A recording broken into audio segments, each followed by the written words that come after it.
Hello, everyone. Thank you for joining us. Very nice to see you here. I'm going to present myself, frame a bit the discussion, and then I'll pass on to Harry Benham, which is going to be the moderator for you tonight, and he will introduce the panelists. My name is Guillaume Lefort. I'm the CEO of Clean Metals. We sell a technology to the metallurgy and mining industry to recover metals, which normally wouldn't be valued because it would be too diluted. So from my background, I sort of started questioning a bit the ill use in certain cases of metals and how we're going about this whole EV thing, and started thinking that the discussion lacked a bit of nuance, and I think that's why we're here tonight. To give you just, I don't know if some of you remember, there's a very good article from Lisa P. Jackson, which is the head of sustainability at Apple, and she admitted, to my surprise actually, that over the life cycle of an iPhone, 85% of the CO2 emitted will be between production and manufacturing, only 15% for its use. Now, this is not a reference point at all for a car. It's just putting a point of something we sometimes don't consider, which is manufacturing. Now, to integrate the nuance, Harry will introduce the panel, but essentially, certainties are quite dangerous. We've made many sort of bad decisions in the past. Capitalism is a very good thing. Privatizations were a very good thing, except when you don't have competition, such as Thames Water. We see the result now. So sometimes the lack of nuance can have disastrous effects.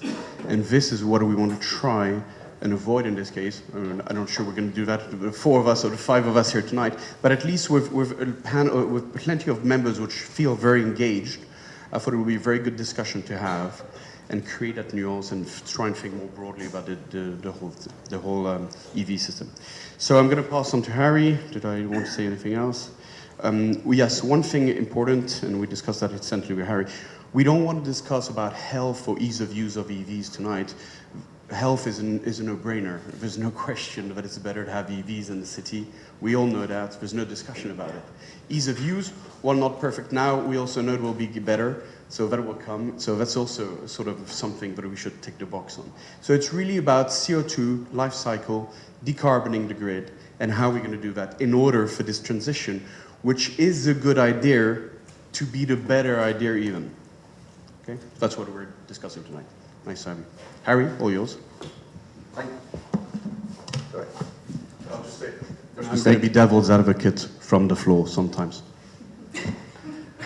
I guess I'll be the advocate. So, yeah, my name's Harry Benham. I am Special Advisor to Carbon Trackers. Many people in the audience here tonight. Can you hear me okay at the back? Okay, I'll do it more. Hello. And I'm Executive Chairman of Ember. For my sins, for those who like the Football Cliches podcast, you'll be happy with that. I was 35 years in the oil and gas industry working for BP and Shell, so I helped create the oil and gas industry, and I'm sorry. And one day I took my helmet off like a stormtrooper and decided to try and unbuild it. And this is what I'm doing at the moment. So tonight, we have got a very diverse panel that I'm going to introduce with a bit of theatre by naming them, and they'll come up and sit in the chairs. And then I'll give a little bit. I'm going to give a sort of 1 second headline as to who they are, and then they're going to speak more about themselves. And then a bit of a broad overview, and then we'll get into a couple of prepared questions. We have done our homework here. And we will then get into a Q&A after that. And I've been told to keep it on a tight deadline, so I won't keep you too late here. Okay, so the first panel member I'd like to introduce is Julia Pallé. I think I've got that right. Who is currently the Sustainability Director at Formula E. And, well, Julia can then speak about what she does at Formula E as Sustainability Director. Right now? Okay. Hi, everyone. It's a pleasure to be here.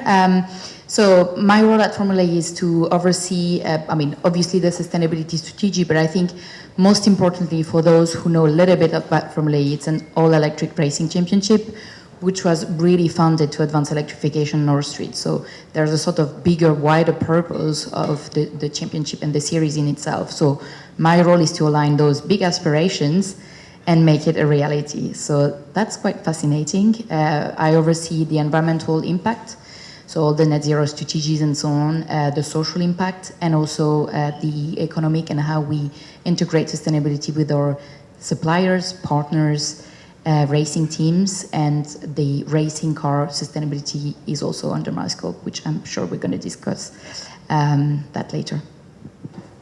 Thank you. The next panel member is Casper Rawls, who, it says here, is the Chief Data Officer at leading research consultancy, Benchmark Mineral Intelligence. Casper. Yeah, thank you. Yes, I'm Casper Rawls. I'm the Chief Data Officer at Benchmark. Benchmark is a price reporting agency, consultancy and advisory company that's focused on the energy transition. So we kind of supply the data that allows people to make the decisions. My role at the company is really focused on the price reporting agency division. So we publish pricing for the minerals that go into these batteries, lithium, cobalt, nickel, other products as well, including anode, cathode cells, all of the data, but kind of more broadly as a company. We publish forecasts. We do a lot of consultancy work with global governments, financial institutions, companies in the supply chain. The way we go about collecting our data is directly from the market. So every day we have analysts on the phone or in person speaking to mining companies, chemical converters, cathode anode companies, automakers, cell manufacturers, everyone across the value chain to be able to use the data we collect in our analysis. Casper. All right. And last and not least, because he's getting the first question from me in a couple of minutes' time, is Dr. Mark Turner, who's a partner at Baringa, which it says here is a leading energy advisory firm, and he is the head of its power market and commercial advisory practice. Mark.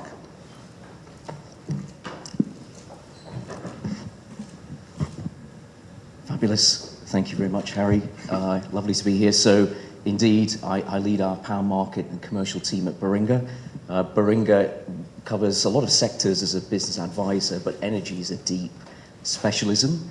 And so we're very privileged to work with governments, regulators designing markets, as well as with people financing all aspects of the energy transition. So I do a lot of work with investors of all types and lenders to help them deploy capital into the sector, and also with energy users. So all types of energy users, helping them decarbonize and do that in the most economic and the most impactful way possible. Thank you very much. So we've got our shameless plugging done there, so that's good. So what are we, electric vehicle, what does it say?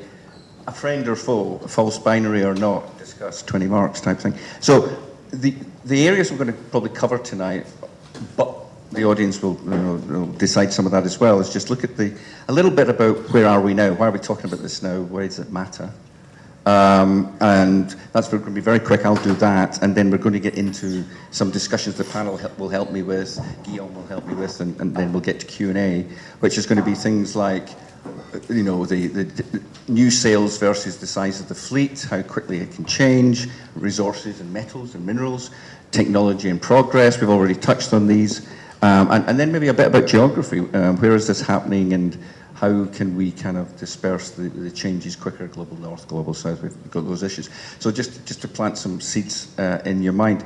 Just to put some numbers on it though, why is this important to talk about now? So electric vehicles, we're talking fully 100% battery electric vehicles here, none of your hybrids, as Oleg would tell me not to talk about. But so we're talking about battery electric vehicles, of which 31 million are on the roads.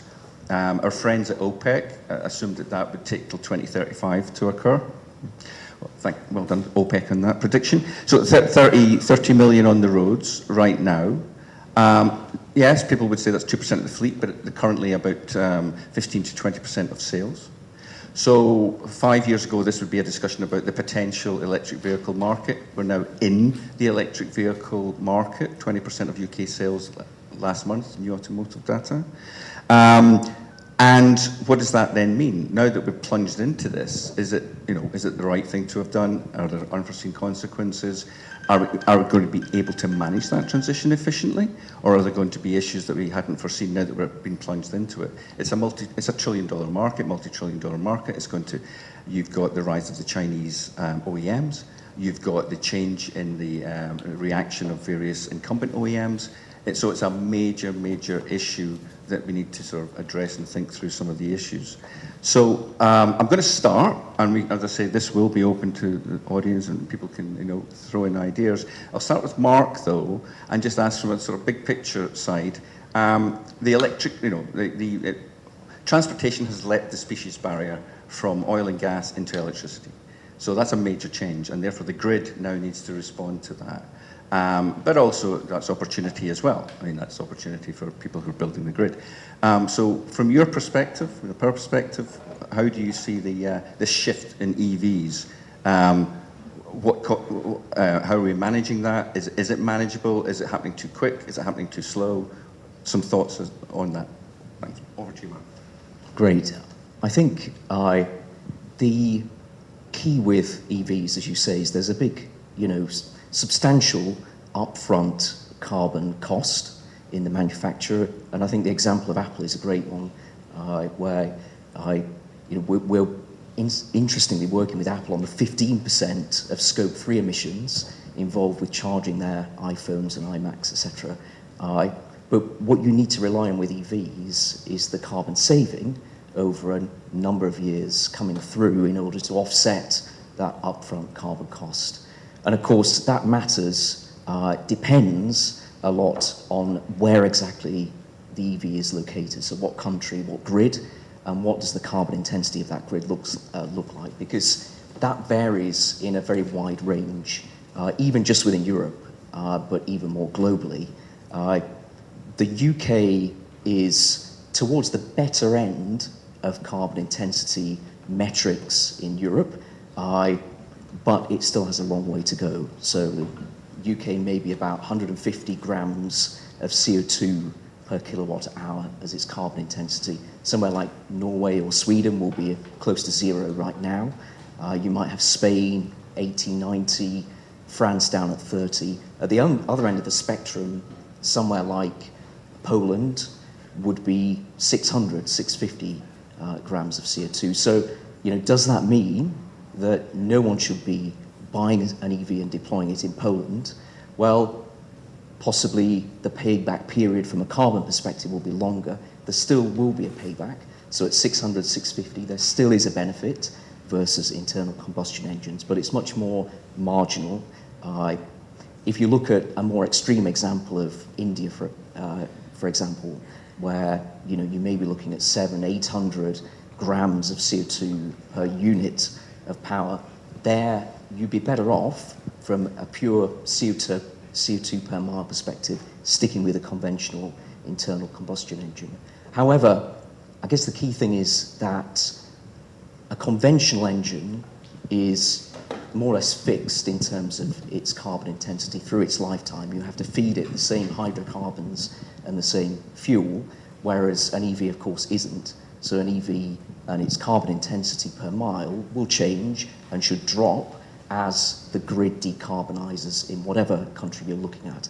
And that's changed a lot, even in the UK, over the space of 4, 5, 6 years. If you look 10 years ago, the carbon intensity of the grid in the UK was about 4 or 5 times what it is now. We at Baringa expect it to halve again from today's level by 2030 and to hit probably zero carbon as a power system towards the 2040 period. So things are moving very quickly in power. And that's true certainly across Europe, where most governments are pretty committed to decarbonising. And so even somewhere like India, then maybe it does still make sense to deploy an EV, because at some point the Indian government will realise they have to decarbonise the power sector, and when they do, if EVs are deployed, then you automatically decarbonise the transport sector as well, and the two go in parallel. So maybe that does still make sense. I think maybe if I can make one more remark, which is maybe around a couple of maybe unexpected locational aspects here as well, looking at a slightly more micro level within country, which are not particularly well understood, but two examples of why location matters even within the UK. Number one is around grid constraints and bottlenecks. And so what we have in the UK and other markets in Europe is a situation where you have, in some periods of time, plenty of renewable power. So loads of wind, loads of solar. You can meet the entire demand of the country at that time from those sources, but you can't get the power to where it's needed because of bottlenecks on the grid. And therefore, an example of an EV charging somewhere in Greater London might require a gas-fired power station to be turned on in Greater London behind the constraint, whereas a wind farm somewhere in Scotland is turned down because its power can't be accepted by the grid. So that locational aspect is tricky. That is going to become more of a problem, and it will account for more of the emissions as a proportion of the system over time as well. So that problem really needs to be addressed over time. And I think just as a final kind of locational point, I guess the other key thing on location is that I'm sure I had a very, very good second point on, yes, network capacity. So the other point about location is not just the bottlenecks on the system for transferring power, but actually connecting electric vehicles as well. And so what we're going to see is a big theme around the inability to put EV chargers in congested areas and to deploy EVs as well. And quite often we find at Baringa that the issue is not necessarily just a lack of network capacity, but it's that existing users on the grid have a huge amount of unused network capacity locked up in their connection. So an industrial customer might have a 15 megawatt connection, but it uses only 2 megawatts of those reliably, but it still means that the other megawatts can't be reallocated across the grid. So that sounds like a very niche and technical area, but I can tell you now that problem is one of the big ones that will need to be addressed over the next 5 years or so if it's going to really work with EVs in most countries. Thanks, Mark, for that extra point. Totally understand what you're saying. I think we'll come back to maybe the idea of roadblocks versus just bottlenecks, and problems today are opportunities for tomorrow. But we can maybe get back to that. I just want to maybe in the green room, where we're having sort of canapes and champagne before this. Well, bottled water, basically. But we're talking to Julia and Casper about the future of the technology in EVs as well. Look, so a fundamental point is EVs are now amongst us, and we can buy them today, convert them, and so they are amongst us. We can work with them. So the question is, and as you pointed out, Mark, quite rightly, they're on a kind of learning curve, which, the internal combustion engine is not on a learning curve anymore. It is where it is. Second law of thermodynamics stops everything in its tracks, as we all know. So it's not going to get any more efficient, whereas EVs are, as you point out, not only getting more efficient by the battery, but by the grid. So Julia, can I ask you, just in terms of, because you're at the front end of this, we all know that kind of Formula One created, ABS systems and all that. From the Formula E perspective, are you sort of seeing the future of electric vehicles? Is it going to be similar to today, or are we going to see things in, let's say, 5 years' time that we haven't started thinking about? Yeah, so definitely the championship is here to try and be the test bed for the rest of the industry, trying to be always 5 to 10 years ahead of the game. And the reason why is that we change our cars every 4 years. So 4 years in advance to that, we are already thinking about what this car is going to be. So that's how we build these cycles. More to that, probably what you need to understand is that Formula E has a very, very, huge control from the innovation perspective, which is a collaborative controlled environment in terms of the car. So we retain and design 100% the battery with the chemistry that goes with it. So we give the strategic direction saying, listen, we want a lithium-ion battery, or now for the next generation of the cars, we want to try and find some alternative technologies. Same for the chassis, and so all the things that go with aerodynamics and the tires. So what is important for us is to always be at the forefront of what the car manufacturers mostly are going to be wanting to test and produce and transfer into the cars that you and I will be driving tomorrow. Just to give you a couple of examples that I find fascinating directly from, the track. DS Automobile, which comes from the PSA group, are telling us that long-term innovation within Formula E, so in terms of I develop a new technology today, long-term technology transfer in a DS automobile tomorrow is 4 years. It's nothing when we all think about the cycle of innovation and tech transfer, nothing. Long-term, so it means that already just in the year time, they're able to transfer a few, maybe less expensive or a bit more known technological advancements. Jaguar have been racing with us probably since the very beginning of the championship, so almost 8 years. And Jaguar have introduced a software update after a couple of years racing within the championship, which enabled all their I-Pace drivers and passengers to increase the battery capacity by 10%. So it's very hands-on. Literally, the championship gives that opportunity for the car manufacturers not only to test and develop those updates from the battery perspective, the software, and so on, but they can really transfer that and make basically the rest of the cars that they produce benefit from it. And that's what really matters to us, because we are here to be a test bed. And then the other end of the spectrum is that we're here to be a sort of showcase for the electric vehicles. And really, initially it was just to showcase that electric vehicles were a reality, because we were founded 12 years ago. So imagine 12 years ago when you were starting to think about an all-electric racing series, people probably had the Nissan Leafs in mind, not exactly the most fascinating electric vehicles. Yes, I know. You can raise your hands if you disagree. And so it was also a really important part that the championship played to make them more desirable, attractive, giving the image of reliability in terms of the technology, the battery range. Just to give you a sense, the first 4 seasons, we had to have 2 cars per racing driver because the battery couldn't last 45 minutes. So the racing driver was going back in the garage, jumping from one car to another, finishing the race. Now, obviously, this is a problem from the past. We just obviously laugh about it. But it shows how fast the battery technology has been able to improve. And obviously, the cars that everyone drives today is obviously also the result of all those painful learnings, maybe, but that have been really, pivotal for the rest of the industry. Just a very quick follow-on to that, Julia.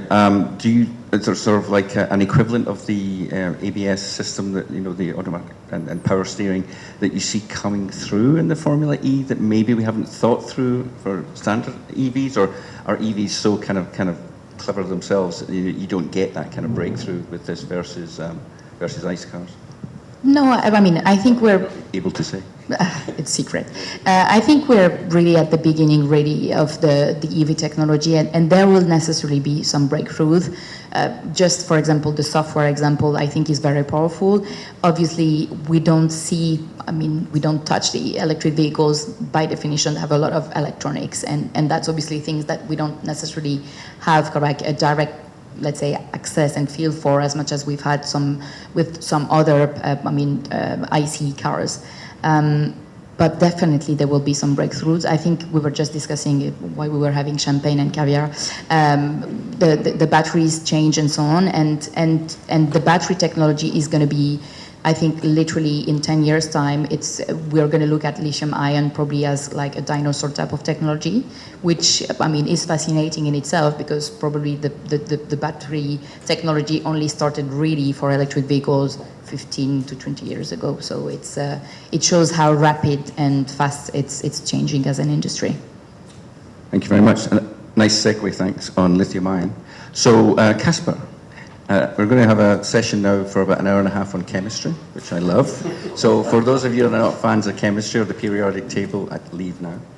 But Casper and I talked about this amongst the canopies. What in terms of, as Julia alludes to and already been talked about before, the market, etc. Obviously, this shift is to, there's 1.2 billion cars on the road. In theory, in about 10, 15 years' time, it'll be 1.2 electric vehicles. We'll drop the adjective electric. And that's going to need a lot of minerals, presumably. You can do the math on the back of a fag packet quite quickly. But just in terms of, you said something interesting before, we talked about how you can actually, but it's coming from a clean, it's almost a blank page. So you can, rather than the fossil fuel system, which kind of emerged over time, this one we know about, we have the internet, we have blah, blah, blah, we have, and we can design potentially from scratch, and that gives us a bit of a head up as to how we might do this slightly more, efficiently than last time. From your perspective then, what's your thinking on how we resource this? Is it resourceable? Is it going to take too much toll?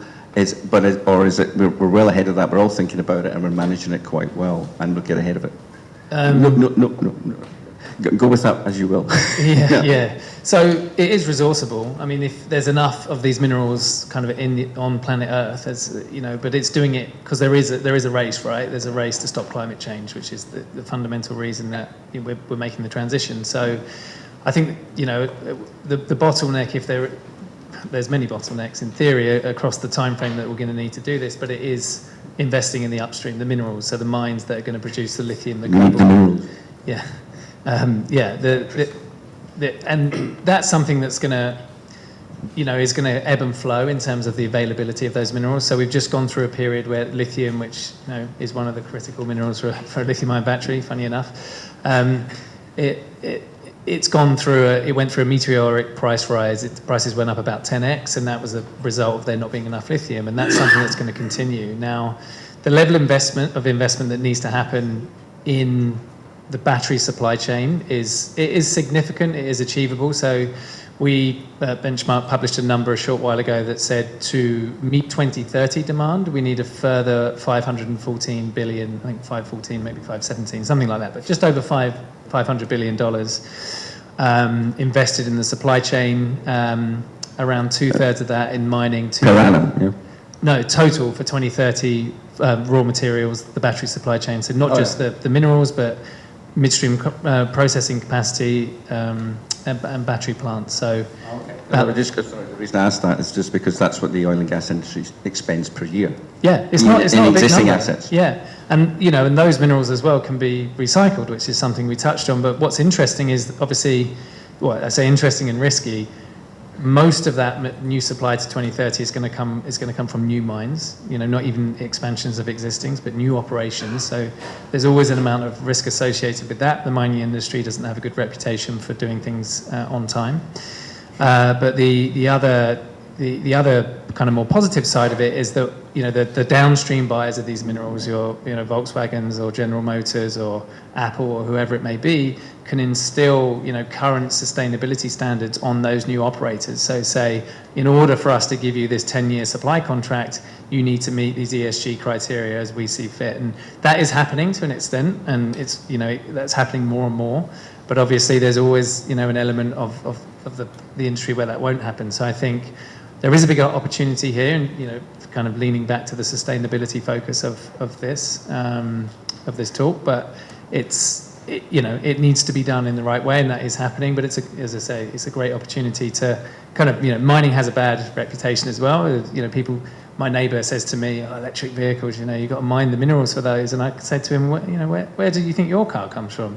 That came from mining as well. And the thing you're standing on, the glass here, everything is mining. And so there's a right way of doing things, there's a wrong way of doing things, and there's good actors and bad actors. But this is the opportunity to instill the correct standards on this supply chain, not legacy supply chains where it's very hard to make change once they already exist.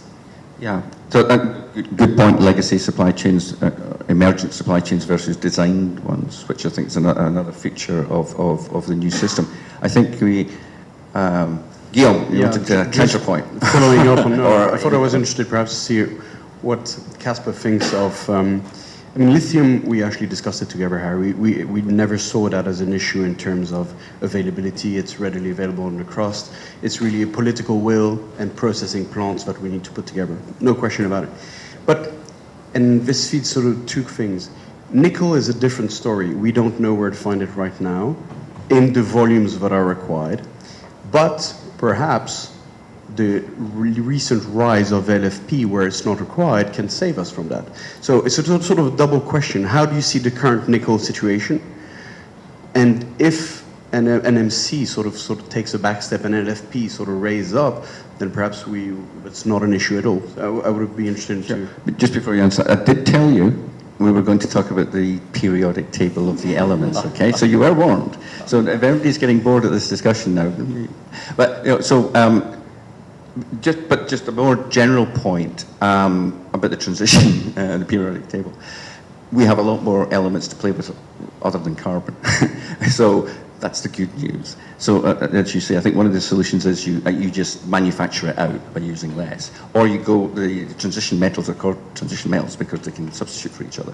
So you can actually put them in and find new opportunities for them. But I'm speaking purely a theoretical chemist here. So from a kind of investment point of view, are you starting to see these theoretical changes take place where you know, the expensive minerals are being kind of manufactured out, alternatives are coming in, or you're just using less of them in the batteries because they're so bloody expensive? I mean, is that theory coming through, or are there again, this differential between blockages, which really stop things systemically, are just roadblocks, bottlenecks where you can just find a workaround? Yeah, so there's, I mean, with nickel in particular, there's a lot of questions, because you could be an unscrupulous buyer and say, oh, I'll buy any nickel that's available. I don't care where it's come from. I don't care about its ESG, criteria. I don't care about who produced it or whatever. And actually, the question with nickel at the moment in particular that's facing the industry is not, is there enough? Indonesia can supply a lot of nickel very, very quickly, but if you're in the US and you're an automaker, you can't buy a lot of that because you need to comply with the Inflation Reduction Act, and you can't have foreign entity of concern ownership by Chinese companies. Most of that Indonesian nickel is Chinese-owned mining companies, so there's a problem there. There's ESG questions. Where has it come from? What's the CO2 content of its production? So in the near term, there probably is enough nickel, but regionally there's not enough, and that's because people won't source certain products. So what we have seen though is definitely like a shift towards kind of trying to reduce the cost of the cathode, which is generally the more expensive part. I mean, the anode is not, people are trying to reduce cost there too, but cathode it's easier. And actually, we publish a cell price assessment. We saw our global weighted average cell price for the first time drop below $100 per kilowatt hour in the last, I think it was 2 years or something like that, or maybe a bit more than 2 years, because nickel prices have come down, because cobalt prices have come down, because lithium prices have come down. So that reduces the impetus to change cathode types. There's also the other thing is that nothing's a perfect solution, because if you remove nickel, your energy density will go down. If you remove cobalt, your life cycle and thermal stability will go down. Lithium's a great mineral because of it's very light, it's atomic weight. It yields its electron very easily. So it's great for its role in the battery. So anything that you change, you'll change the performance characteristic of the battery. And then there's obviously the question is LFP. Do you care less about range? A lot of people, me included, drive my car. I don't go long distances. I drive within London. I go to the supermarket, whatever. I'm not someone who's driving a long way. Cycling. But someone, but someone who's living in rural parts of the US, they might drive 100 miles a day, right? Then the range does matter to them. But nickel, I think there could be enough. It's just where are you based and what are you prepared to buy. Also behind you, I don't know if I'm allowed to do this. There is officially Mr. Nickel. This is Jim Lennon. He's known in the industry as Mr. Nickel. So I don't know. He may have some comments now or later. Right. I think we've done the chemistry for the audience here. Okay. And as remember, just to finish off on the periodic table, you have hydrogen, helium, and then lithium. So it is very light and very bizarre that it's a metal so quickly in the periodic table. Great. So I think with anodes and cathodes and periodic table, we've probably taken them to the limit here, but that was brilliant. So I'm going to lighten this up. What I'm going to do is a couple of quick questions to Julia and then to Mark, and then we're going to start doing Q&A with the audience, because I'm on the cosh as well. You know, Julia, I mean, just to sort of go sort of back up a bit from the detail, though, coming back to some of the thoughts you had. I mean, you've been at the forefront of sort of showcasing, like, let's say, the shop window of electric vehicles. I mean, I mean, there's various projected, you know, uptakes. You know, we could be 80% by 2030 EVs on the road. We could be 5% of your OPEC. Then, I mean. Never ask a barber if you want a haircut. Where are you at from your perspective in the kind of forefront in the shop window of where we're headed with EVs? And just, you know, are you more positive now that in fact it's becoming established technology that's going to be driven forward, or do you feel there's some issues that actually? You know, I mean, obviously. Hard question, I know, but. No. It's more, obviously for us, the future electric, we're surrounded by people that are firmly believing in this and investing in this.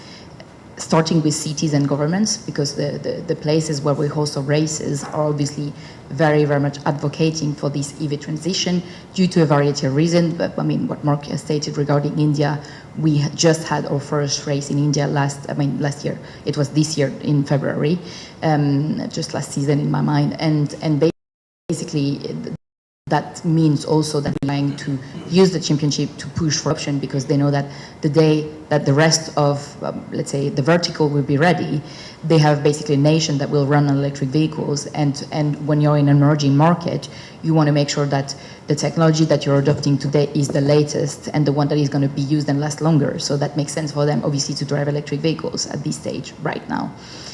Then obviously from a car manufacturer perspective, we work with car manufacturers ranging from the US to China to India to European and so on and so forth. So these guys are taking commitment, huge commitment, some of them not to sell anything else than electric vehicles. And we're not talking in 20 years, we're talking in 5 years, maybe 10 years, but not much more.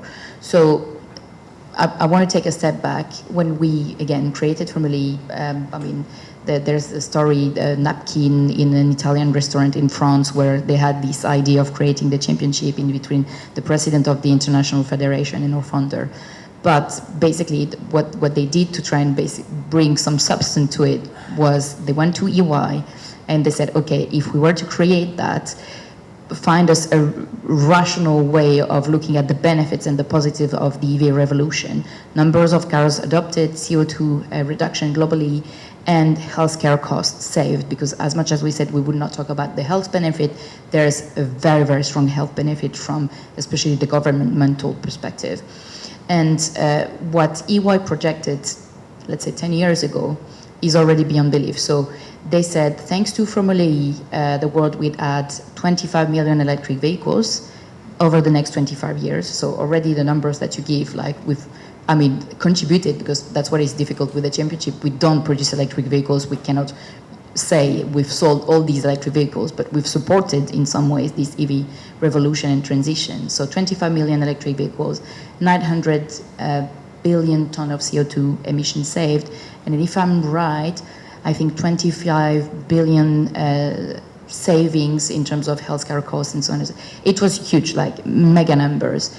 But that also showcases the fact that, we've already done better and more in 10 years than the projection at the time of EY, who, again, we can question probably the hypothesis and so on, but these guys probably know how to do projection and statistics. And so that shows, it's an incremental growth. And I don't think, the industry would be really, really foolish to all go in a direction that is not the right direction.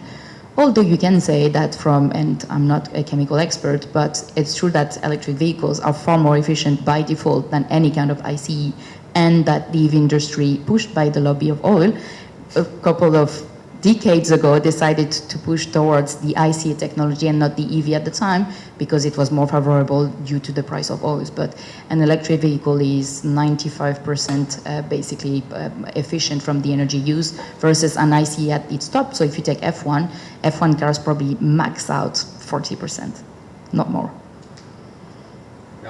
So, I agree, absolutely agree. There was a former genius called, what's his name again? Oh yeah, Elon Musk. So he, I think, curated that, former genius Elon Musk, who created that kind of disruption, I think you're right, with Tesla, which made it mainstream, etc., etc. Right, I forget this is being recorded, isn't it? So I'm in trouble now. But anyway, what I wanted to talk about, just on the technology, because I know there'll be a lot of people there thinking deeply about charging of electric. And I say that not to be funny, but in the sense that, you know, it could be a roadblock if we don't get it right. Now, I found it fascinating on ZapMap, reading over the weekend, which says that in fact 450,000 charge points in the UK alone includes kind of workplace, others, and obviously the public charging points for 800,000 EVs on the road. So my maths would be about 2-to-1 ratio. Meanwhile, there's 35 million ICE cars on the road for 50,000 petrol pumps. So a 500-to-1 ratio. Now, maybe an unfair comparison, but I think the point is made is that we've now got a very much dissipated, and I think Baringa would know these numbers far better than me. But Mark, just before we start handing over Q&A to the audience, just your thoughts about, because I think whenever you read about it in the front page of the Mail or the front page of any Guardian or whatever, you get the range anxiety, the sticker price, etc. But charge points, how are we ever going to be able to plug in a car?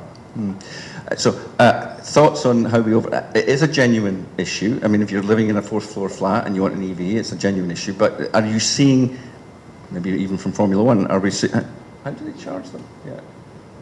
How they charge the F1 or the FE? Well, just Formula E very quickly. If they're at the forefront, how do they charge the cars? So we charge. So the problem of FE is that because we race sometimes in emerging countries, the grid is not stable enough to be providing the power to charge the cars. Because when we have to charge the whole grid, we probably require more than 2 mega in a couple of minutes. So it's a lot. So we are testing. We've used different technologies. We used to basically use HVO and get generators that create this energy and then plug onto the cars. Now we're using energy storage system filled with renewable energy that goes directly into charging the cars. We just need basically a complete off-the-grid solution because we require too much, except probably in Europe where. I guess in Germany we could do it, in London we can do it, and so on. But in most of the countries we can't. Interesting. So, and more generally then, how do you see that infrastructure going in? Because it may sound kind of somewhat humdrum, but it's kind of fundamental to how we make that infrastructure change, the transition, I should say. It is, and I think you've got the very domestic level where, how are we going to get charging points installed in multiple domestic properties? I'm less worried about that from an individual household perspective. I think there will be challenges around houses, buildings with multiple occupancy and flats, etc. I think a lot of domestic dwellings will be fine. The charges themselves will be put in. There'll be ways of financing that, and I think that I'm not too worried about. But it's when you roll that up to the street and substation level that it becomes a real problem, because the entire system, if you look at a row of houses, is scaled and set up according to a 10, 15 kilowatts load at each house. So, there isn't a limitless load. Most houses have a sort of 100 amp in feed, but the system is not scaled to allow every house to fully utilize that at the same time. And so if you have, everyone in a street boiling a couple of kettles and they've got the oven on at every single house, that's going to be very close to maxing out the capacity at the substation and the sort of DNO level. So that's where it's going to get quite difficult quite quickly, because at the moment it's fine. There's only 1 or 2 houses in most streets. Depending on the street you're looking at, that might have EV chargers. We're not going to be able to install mega chargers at every property, but a sort of, 5, 6, 7, 10 kilowatt charger may be fine at individual properties. But once you roll that up, you're quickly going to get to a point where you're rationing network capacity at the street level, and which is the politician, which is the local MP that's going to have to deal with household number 10 on a road, which can't get their EV charger installed because the substation is full and the cabinet at the end of the street is creaking. That then becomes very, very hard to manage. That's at the very micro level, and then you've got the site, at the stage up of looking at kind of install banks of EV chargers or EV charging centres or points or hubs. Then you get the point around sharing out the network capacity that I mentioned earlier with industrial users and commercial users. So I do think that's going to be the problem, and it's the network. The network's very difficult, very costly to upgrade. So there will be a decision, how do we ration this? Even if we decide to invest in the network, then say that is not going to be a trivial task, and that's a sort of 10, 15, 20-year venture, really, to gradually roll out the capex and the upgrades that will be needed. And I think, how do you get around that? If I just add a couple of points on, okay, how do you mitigate against that? A couple of mark points. I think absolutely key is consumer behaviour, and are people really willing to change their behaviour? Because we find in the energy transition that's often the most difficult point. It's very, very difficult to get people to really, really inconvenience themselves. Will people really look at the weather forecast to determine when they make a journey in the week? Because that's what we need them to do. We need them to be looking, when is there lots of wind on the system, and when is there lots of generation capacity? Will they coordinate with neighbours? Technology will help to some extent. It will try and automate it. It will try and nudge people in the right direction. But we will fundamentally need people to change their behaviour. And I think, as a final point, just on the behaviour change, having an EV and having a low carbon power system is not a free pass to consume an endless amount of mileage. It is still consumption, and we still need people to be thinking about the mileage they're driving. Is it really necessary, and can they reduce it? Because energy that is being used to charge EVs for journeys is not able to be used to decarbonise other sectors, and there will be massive calls on the power sector from all other sectors of the economy. We have to decarbonise heat, we have to install heat pumps, we have to switch industrial facilities onto electro boilers, and the list is endless when you come to the demands on the electric grid. So we do need people to be still thinking about their consumerism as well, I would say. Julia, you want super to just... quickly, just because I think this is such an important topic that, again, us trying to really be pushing, EVs and trying to find it to offer it in the most simple and accessible way. One thing we're looking at quite a lot is how electric vehicles can also feed back to the grid, because there are power stations on wheels also ultimately. So it's, I won't go into the details, but these can be also something that helps quite a lot the networks and the grids. Distributed grid. So, I think Mark's elaborated, for those who want to go further, Google Jeevan's paradox, as things get cheaper and easier, you use more of them. Discuss, is that true or not? So I think that's, for now, we've had the panel insights. Are you okay, Chris? Well, or did you want to get more into the periodic table? It's up to you. If you want me to, I can. No. No. Yeah. What about sodium ion? It's okay. All right, I'm sure we'll have a piece at the end for each of the panelists to put in there. So I'd like to open it up, because we're getting short of time. We'll probably get 10, I should have probably left about 20, 25 minutes. I've only got 15, 20 minutes.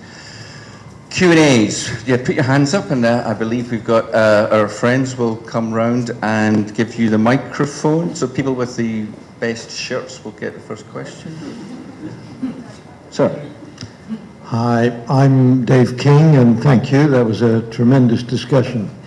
What I really want to kick off with is something we haven't heard, which is I'm concerned about the climate change and the extraordinary risks we're already facing from that, which means that we have to make these transitions we've been talking about this evening really quickly.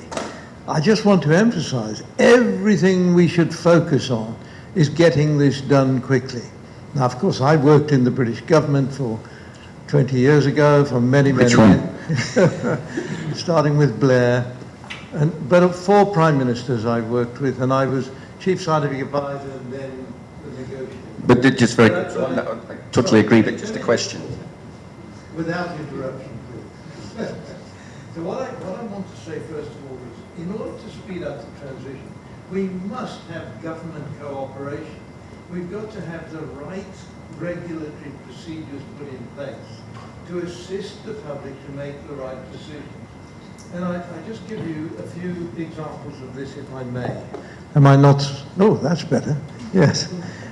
So first of all, let's look at the way solar energy has come onto grids around the world. How did that happen? It didn't just happen through the private sector. That was driven by Britain, Germany, Spain, Italy introducing effective systems to allow people to use expensive renewable energy, but at a low cost. So there was a public cost to this, and these feed-in tariffs were very successful. We are seeing an exponential fall in the cost of installing solar panels, and it still continues today. That's the technology development that has to be speeded up. It only happened in Europe and California, and now the advantages spread around the whole world because the technologies are there and can compete with any other form of electricity generation. Now, I could go on and on about this, but the important thing is that we need to look at that technology development. Now, one of my favorites in the area we've been talking about is charging. Now, several vehicles, VW, Chinese cars coming into this country, are using intelligent chargers. And these chargers will only, if you plug your car in at night, it will only use electricity when the price is very low. So you get charged up when the demand for electricity is very low, which means that if everyone was using these, the demand for electricity total will barely go up as we switch away from fossil fuels into electric. So technology development driven by government regulation has got to be the answer to all of this. And you guys who are working at the coalface ought to be talking to governments about that. Just trying to give space to others to talk as well. Is there a question you want to... I agree with all of what you said, by the way. I think it's totally correct, personally. I don't know what the rest of the panel think, but is there a question you would have for us? My question is, what are you doing about the government? Are you talking to governments? Are you getting regulatory behaviour? Yeah. Okay. So Benchmark sits on the government task force for the UK government. We've given testimony to the US Senate on 3 occasions and continue to work with them. We've also given testimony to the Canadian government, India, Australia. So yeah, we're engaging with them, but it takes a very long time. So a lot of these policy, I mean, the Inflation Reduction Act, which is about a year old now in the US, that's probably the biggest single piece of policy that we've seen outside of China. And it is starting to happen, but these policies, I mean, the policies have been relatively successful in many cases, but you know, it's continued support for those, particularly as the economy might face some more problems on a global basis as well. So yeah, we do work with the government of many different countries. Mark, do you want to?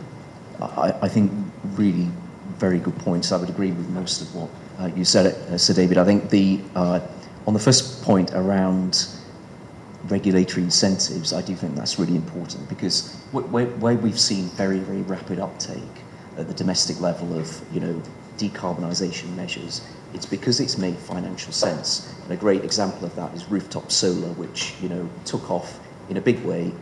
There were excellent financial returns. It was subsidised with a feed-in tariff, but it got the volumes out there and it stimulated the market. And frankly, that's not the situation at the moment if you make a completely hard-headed financial comparison of should I replace my car with an ICE or with an EV. But I think if we really want to have a groundswell behind EVs that will force the pace around other things, then we need to get that element right. So I think that is a very good point. Yeah, thank you. Excellent. Number of hands up at the back there. Number of hands up at the back there. Gentleman in the green shirt. Is it? Hello. Hi. Hi. Ajay Lawalia, Head of Supply Chain, and also, sorry, should I say, Head of Supply Chain at Renewable UK, and also an electrical engineer. One reflection and one question. So, I think coming back to the exam question of friend or foe, the panel's talked about V2X concepts and how, if applied correctly, it can address some of the points of bottlenecks in the grid, which Mark spoke to. So, I think you've touched on that a little bit, but you could probably expand. But my question is around circularity and ESG.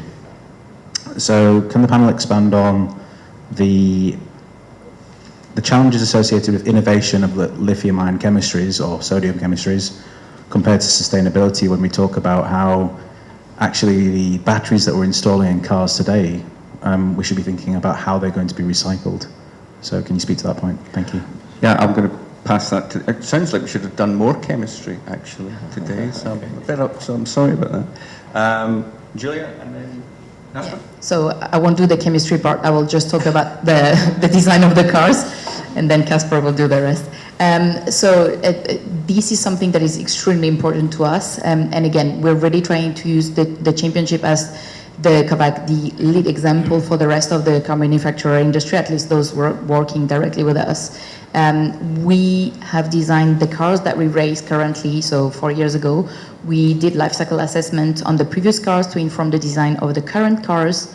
And based on that, we informed the suppliers and said, listen, it's a key mandatory KPI for you to think about repurposing and then recycling, especially from the cell perspective. And so we've basically given them all the data and worked hand in hand with them, again, with financial commitment for them to have to do that. And it's not any secret that the battery provider for Formula E at the moment is Williams Advanced Engineering. And I'm really proud to say that we got them to create a new business vertical fully focused on battery recycling. I would just add on battery recycling it's something that doesn't really get talked about a lot in the media, I would say, but it is a really big focus of the supply chain now, and there's a lot of investment going into that sector to develop more efficient, more environmentally friendly technology to recycle. So historically, a lot of battery recycling really just focused around the cobalt and the nickel because economically that was the driver. Cobalt price at the moment is not a driver, but we've seen lithium recycling increase because the price went up so much. So the challenge with recycling, of course, is that, depending on the cost of these minerals, it may not make the economic sense it does today. But we've seen, with lead acid that I think recycling rate's 98, 99%. So that can be mandated with policy. And these batteries are recyclable. Every element in them is recyclable. It's just, the economic. I guess it's recyclable at scale and at a cost price, which makes it worthwhile doing. Well, so cost is dependent on the cost of the raw material today, or what you can sell it for. A lot of that recycling will become integrated, so it will be either sort of done as a tolling contract or owned by some of the automakers or cell manufacturers, depending on who they are in the longer term. So it is being worked on. I mean, for now, the difference is that the majority of recycling that we get, there's a reasonable amount of recycled materials in the battery supply chain, is actually coming from process scrap, so manufacturing scraps essentially, or off-spec production. So that's what's being processed now. It does become more challenging when that product is coming from spent batteries. That's growing. That product's called black mass. But this is one of the other questions, right? People talk about LFP, we don't need nickel, we don't need cobalt, but actually separating the iron and the lithium for recycling is extremely costly, and it's challenging. It can be done economically now, but if the lithium price was lower, can it be done? So there's lots of considerations to take into account when you think about the full circle of this supply chain. Thank you. Yeah, great question. And just Yep, we've got another question coming up over here. Gentleman in the white shirt, I think. Just to follow on from that, though, I think, and it's been mentioned a couple of times, Mark, as well. It's almost in this space where you put a comma at the end of every sentence and say today, because for the first time we've got these learning curves ahead of us, which we've been shackled from the Model T4 to now with thermodynamics that don't allow the combustion engine to move much forward. Anyway, a bit more chemistry. Good. So Chris Hewitt from Solar Energy UK. So yeah, we're the sister organisation to Renewable UK. So yeah, David King's made some of my points around the speed of development of solar, but my point really was picking up around sort of the markets which may well develop between the point which we are not far away from when we will have surplus renewables, surplus cheap renewables on the system. And that, surely there's a market opportunity for the charging industry to use that, using stationary batteries to use that surplus electricity, and then you don't have to, the consumer behaviour is driven by price. People will want to drive to their workplace if they're going to drive there anyway. They'll be given cheap contracts to charge their car. That's a workforce benefit. You can see this potential developing. So I wonder whether you feel there's anything else we need to do to stimulate that market, because it feels like that will help balance the whole system. Mark, do you want to kick them? Yeah, indeed. Yeah, so I agree. I think anything we can do to smooth out that difference between when we have a surfeit of renewable generation, whether it's wind or solar, whatever it is, and the consumption, I think is good. I think that is a valuable service to the grid, and that will become more valuable because when you're starting to curtail and spill and not use large volumes of renewables, which already is happening in some grids in Europe. The UK has that in parts. In Scotland, clearly it's more of a challenge. There's a lot of curtailment in Ireland, for example. So that's already becoming something that would be a valuable service. I think, how do you incentivize people? You've got to make it easy. You've got to make it non-technical, and there's got to be a financial incentive, I think. So what we need is innovation in the space around those providers that can see a way of packaging that in a consumer-friendly way. And I think we need to ensure that National Grid and the relevant kind of authorities are designing markets and incentives for those flexibility products that are realising the actual value. Because today there are products, but do they fully recognise the value of that sort of flexibility? Not really. I should say we should throw in the value of on-site generation as well. So we are hearing anecdotally very strong evidence that the sort of people who are buying electric vehicles are also putting solar on their roof. And the attraction of basically charging your own car for free is a very big market driver. So it's something else to throw in. Yeah.